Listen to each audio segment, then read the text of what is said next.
Hello students, I am Gaurav Dane, lecturer in Civil Engineering Department of Government Polytechnic College, Sendhwa.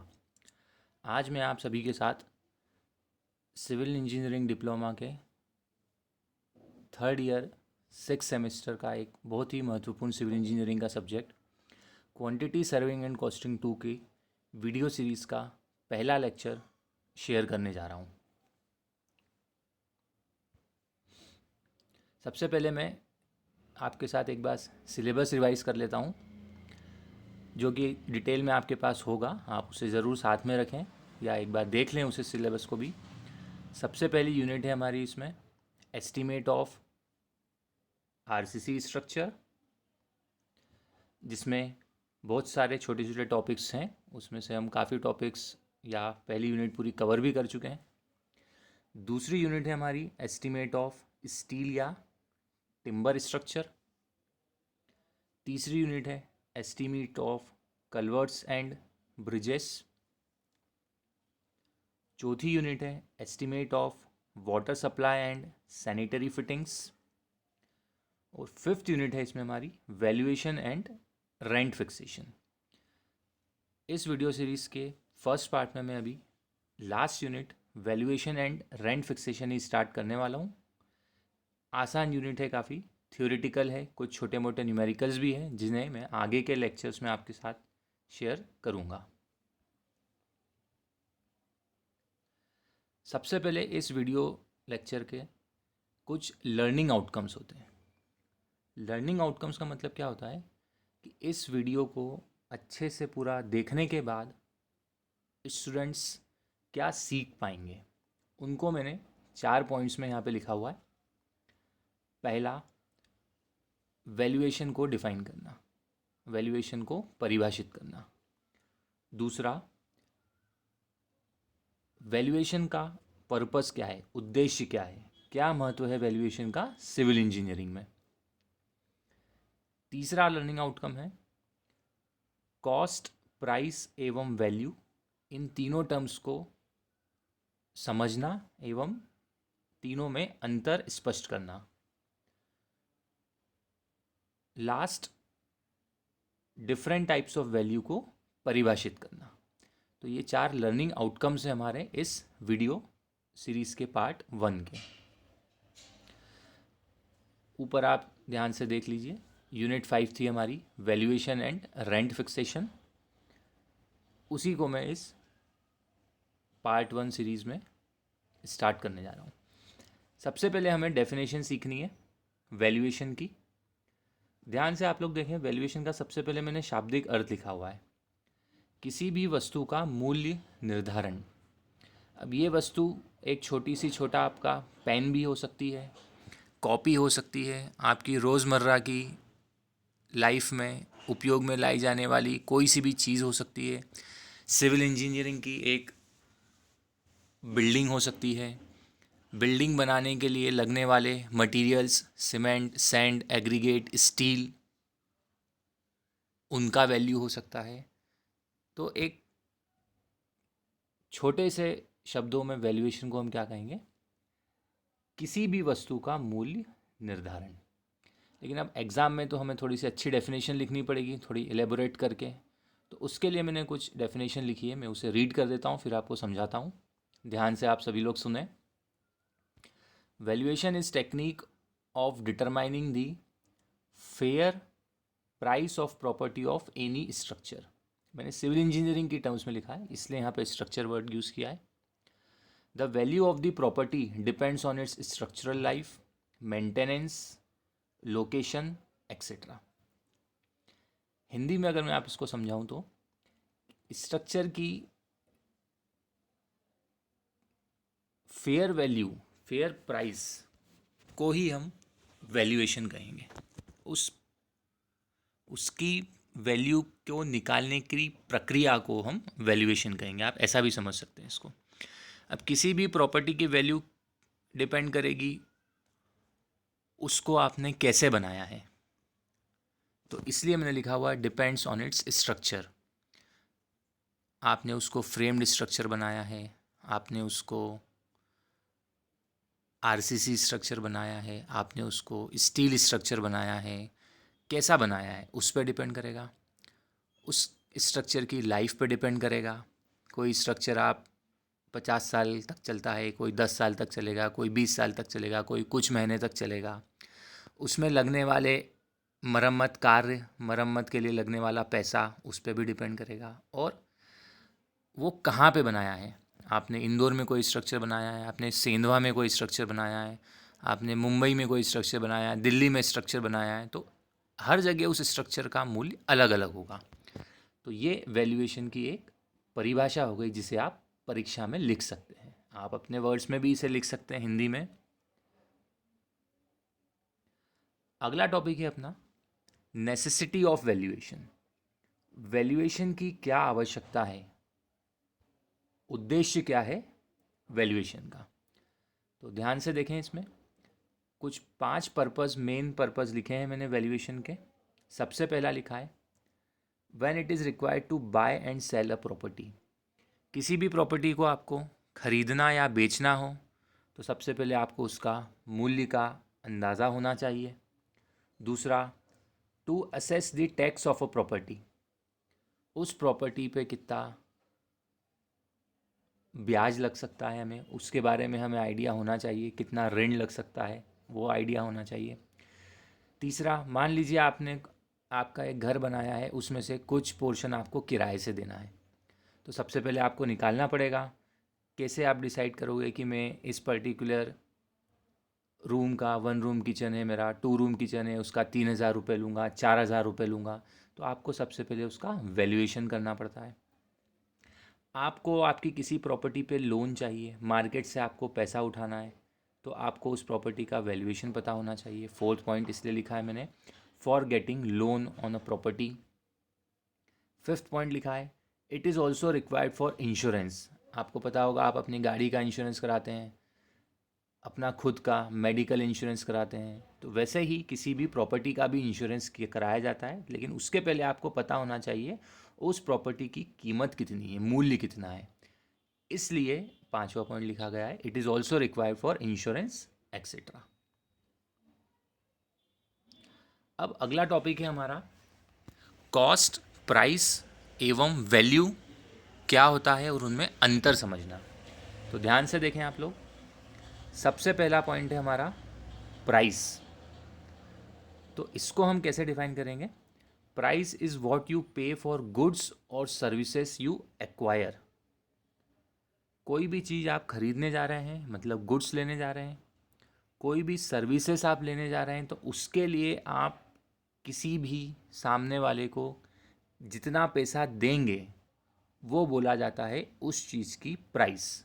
उदाहरण, आप एक pen खरीदने गए 10 रुपये का, तो वो पेन की प्राइस के लिए उस पेन को खरीदने के लिए आपने 10 रुपये दुकानदार को दिए, तो वो उस पेन की प्राइस हो गई। आपके घर में कुछ उपकरण खराब हो गए, मान लीजिए आपका पंखा खराब हो गया, तो आपने पंखा सुधरवाने वाले को बुलाया और उसको 100 या 200 रुपये दिए। कुछ खरीदा नहीं आपने, लेकिन पंखा सुधरवाने के लिए, इस सर्विस के लिए आपने पंखे सुधारने वाले को 100 या 200 रुपये दिए, तो ये उसकी सर्विस हो गई। तो जो भी सर्विस या गुड्स को खरीदने के लिए आप सामने वाले को पैसा देते हैं उसे कहा जाता है प्राइस। अब दूसरा आते हैं हम कॉस्ट पे। कॉस्ट की डेफिनेशन क्या लिखी है मैंने, ध्यान से देखें। Cost is the amount of inputs incurred in producing a product.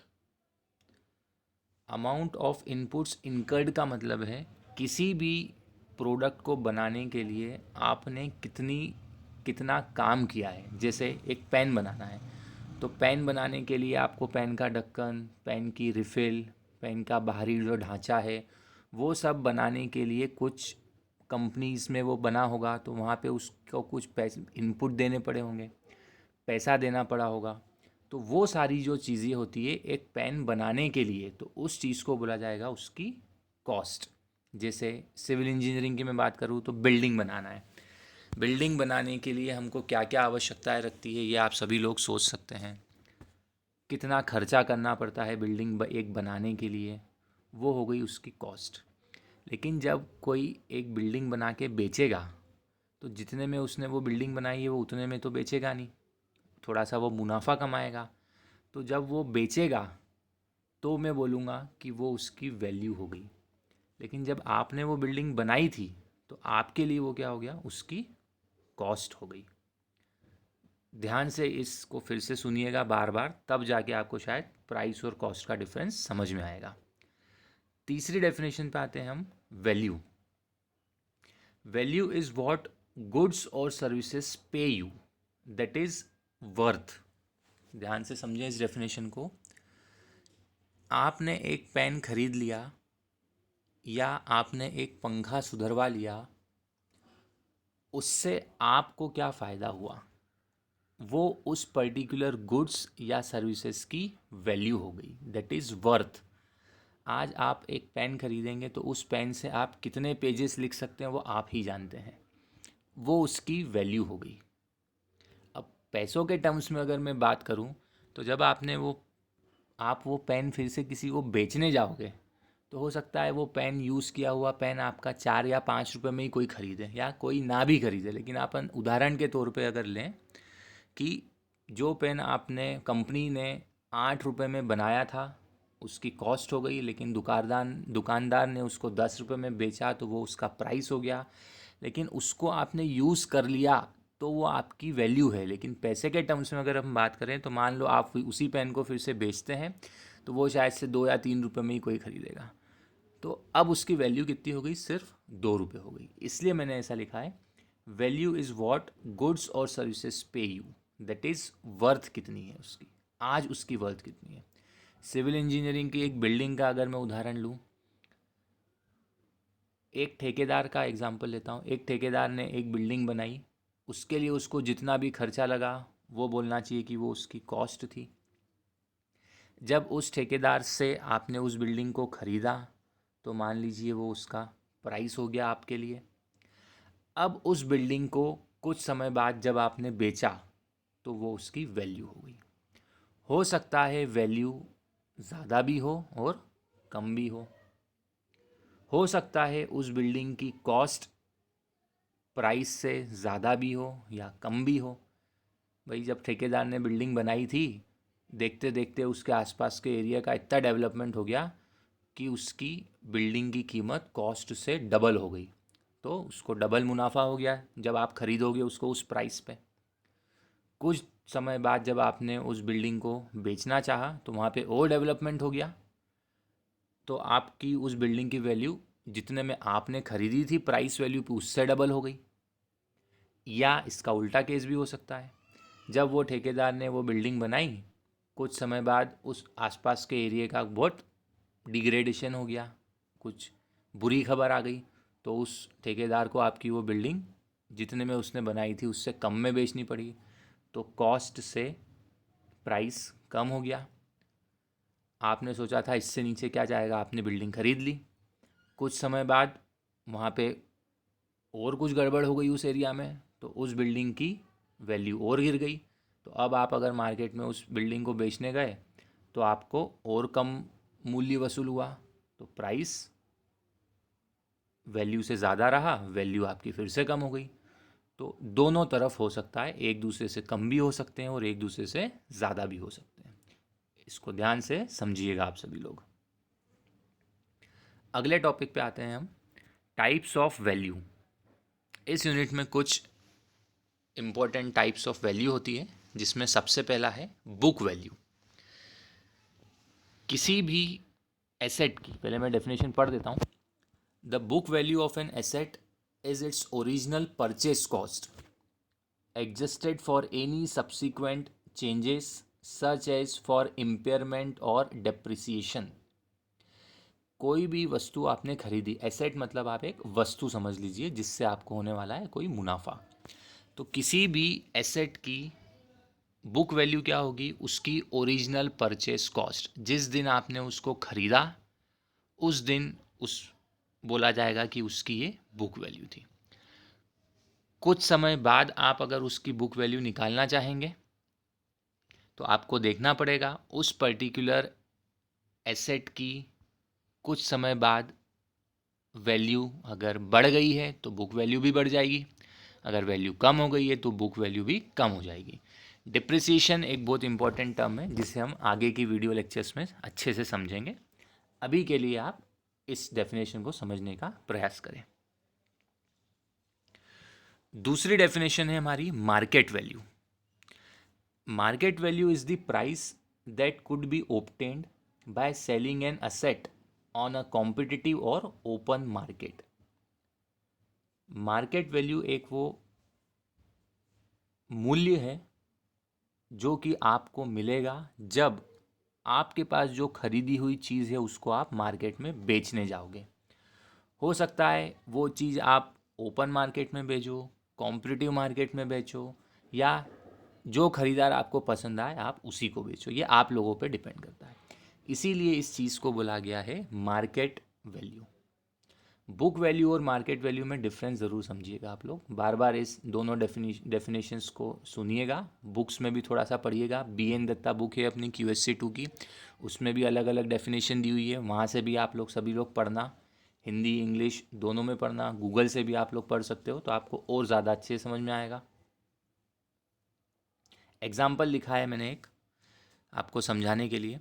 मान लीजिए कोई कंपनी एक मशीन को 1 लाख रुपए में ख़रीदती है और कुछ समय बाद उस मशीन का 20,000 रुपये से डेप्रिसिएशन हो जाता है। डेप्रिसिएशन मतलब उस मशीन की वैल्यू में कुछ कमी आ जाती है समय के साथ में, जिसकी वजह से उसकी नेट बुक वैल्यू कितनी बची? 80,000। ध्यान से देखिए, 1 लाख में से मैंने 20,000 को माइनस कर दिया, 1 लाख में से इस 20,000 को घटा दिया तो 80,000 आएगा। अब मान लीजिए कंपनी को इसी मशीन को मार्केट में बेचने पर 90,000 रुपये में वो मशीन बिक गई। तो इसका मतलब क्या हुआ? इस बिजनेस को कितने रुपए का मुनाफा हो गया? 10,000 रुपये का मुनाफा हो गया। लेकिन ध्यान दीजिएगा, ये 10,000 रुपये का मुनाफा बुक वैल्यू के कंपैरिजन में हुआ है। ओरिजिनल तो खरीदी थी मैंने 1 लाख में, लेकिन कुछ समय में उसकी 20,000 रुपये वैल्यू अगर गिरी भी है तो कुछ समय तक मैंने उस मशीन से मुनाफा भी तो कमा लिया होगा। तो इसीलिए नेट में मैं क्या बोलूँगा कि नेट में तो मेरे को मुनाफा ही हुआ है। नहीं तो आप अगर ऐसा समझेंगे कि 1 लाख में कोई चीज़ खरीदी और 90,000 में बेची तो 10,000 का तो नुकसान होना चाहिए, लेकिन सर बोल रहे 10,000 रुपये का फ़ायदा हो गया। तो इसको आपको ऐसा सोचना है, 1 लाख में 0 डे पे खरीदी थी, जिस दिन मैं खरीदने गया उस दिन, लेकिन मान लीजिए मैंने 1 साल तक उस मशीन से कुछ बनाया होगा। एग्जाम्पल के तौर पे ले लीजिए, कंक्रीट मिक्सर मैंने ख़रीदा तो 1 साल तक मैंने उस कंक्रीट मिक्सर से बहुत सारा कंक्रीट बनाया, अलग अलग बिल्डिंग्स में उसको लगाया, उससे मेरे को फ़ायदा हुआ होगा ना। अब 1 साल बाद उस मशीन में वैल्यू उसकी अब कितनी रह गई? 20,000 से उसका डिप्रिसिएशन हो गया, इसलिए उस मशीन की बुक वैल्यू 80,000 रही। लेकिन जब मैं उसको मार्केट में 1 साल बाद बेचने गया तो मेरे को कितने पैसे मिले? 90,000। तो 80,000 की बुक वैल्यू की मशीन कितने में बिक गई? 90,000 में। इसलिए मैं बोलूँगा कि मुझे 10,000 का फ़ायदा हुआ है। ऐसा नहीं बोलूँगा कि 1 लाख में ख़रीदा, 10,000 में 90,000 में बेचा तो 10,000 का नुकसान हो गया। पहले मैं उसकी बुक वैल्यू निकालूंगा। आज उसकी बुक वैल्यू कितनी हो गई? 80,000। 80,000 की चीज़ बिक कितने में गई? 90,000 में। इसलिए मुझे 10,000 का फ़ायदा हुआ। बार बार इस एग्जाम्पल को सुनिएगा, आपको समझ में आ जाएगा। बुक्स में पढ़िएगा, आपस में दोस्तों के बीच में डिस्कशन करिएगा, मेरे से डाउट पूछिएगा, आपको समझ में आ जाएगा। अगली डेफिनेशन है हमारी scrap value. Scrap value is defined as the expected और estimated value of the asset at the end of its useful life। किसी भी एसेट की एग्जाम्पल आप फिर से कॉन्क्रीट मिक्सर ही ले लीजिए। उस कॉन्क्रीट मिक्सर की मान लीजिए 4 साल लाइफ है। आपने 1 लाख में जो कॉन्क्रीट मिक्सर ख़रीदा था, 4 साल बाद वो कॉन्क्रीट मिक्सर आपका हो सकता है 20,000 रुपये में बिके। तो मैं बोलूँगा उसकी यूज़फुल लाइफ जब ख़त्म हो गई तो उस 1 लाख का मेरा 20,000 रुपये जो मेरे को मिला वो उसकी स्क्रैप वैल्यू हो गई। अगली डेफिनेशन होती है salvage value. It is defined as the expected और estimate value of an asset after dismantling at the end of its useful life. मान लीजिए वो कॉन्क्रीट मिक्सर 1 लाख का जो 20,000 में अपन ने बेचा था, उसका अपने को अब कोई ख़रीदार ही नहीं मिल रहा है. तो अपन ने क्या किया, उस कॉन्क्रीट मिक्सर में कहीं पे ड्रम है उसको अलग निकाल लिया, उसमें कहीं ना कहीं अगर ट्रॉली ऑपरेटेड है वो तो उसके टायर अलग निकाल लिए, जो स्टैंड है उसका वो अलग निकाल लिया, डिसमेंटल तोड़ दिया. उस कॉन्क्रीट मिक्सर के पूरे एक असेंबली को मैंने तोड़ दिया और अलग अलग से उसको मैं भंगार वाले के पास बेचने गया. टायर को बेच दिया, लोहे की सामग्री कुछ थी तो उसमें बेच दी, और कोई सा मटेरियल था तो उसको अलग किसी दुकान पे बेच दिया. तो ऐसे कर करके मेरे को कॉन्क्रीट मिक्सर को तोड़ के, उस मिक्सर की असेंबली को तोड़ के अलग अलग से 10,000 रुपये मिले सिर्फ. तो मैं क्या बोलूँगा कि इस कॉन्क्रीट मिक्सर की साल्वेज वैल्यू कितनी हो गई, सिर्फ 10,000 रुपये. बिल्डिंग का एग्जाम्पल भी हम लोग ले सकते हैं इसी केस में. कोई एक बिल्डिंग की लाइफ थी 10 साल, उसको ऐसा का ऐसा मैंने बेच दिया, तो जितना मेरे को पैसा मिला वो मैं बोलूँगा उसकी स्क्रैप वैल्यू. मान लीजिए 1 करोड़ की बिल्डिंग को कुछ यूज़फुल लाइफ खरीद के बाद मैंने बेचा तो मेरे को उसके 60 लाख रुपए मिले, तो वो बोला जाएगा उसकी स्क्रैप वैल्यू. एग्जाम्पल दे रहा हूँ, ऐसा होता नहीं है जनरली.